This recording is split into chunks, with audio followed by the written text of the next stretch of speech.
Ito ay rated SPG. Striktong patnubay at gabay ng magulang ang kailangan. Maaaring may masiselang tema, lengguwahe, karahasan, sexual, horror o droga na hindi angkop sa mga... Tila bumaliktad na nga ang panahon dahil ito na nga ngayong si Olive ay nagmamakaawa na nga kay Emma na wag nga siyang paslangin. Pinaramdam nga ni Emma ang pinaramdam sa kanya noon nito ni Olive at pinakain pa nga niya ito ng dog food.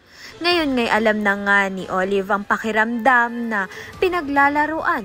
Samantalang sa gitna nga ng paglalaban nito ni Emma at ni Olive ay makakarating nga itong si Mookie at makikita nga niyang tinutukan nga ng baril ni Emma ito ngang si Olive. Kaya naman nga't magmamakaawa nga itong si Olive. Samantalang kinuwento nga ni Mookie ang nasaksihan nga niya sa kanyang ama na si Danilo at pakiramdam nga niya na ito ngang si Jade ay ang kanyang mami Olive. Sa kabilang banda naman nga kasama na nga ni Ador ang kapulisan upang ngang iligtas ito ngang si Ligaya sa panganib ngang dulot nito ni Olive. Kaya naman nga't makakapasok nga sila at may liligtas nga nila ng tuluyan ito ngang si Ligaya.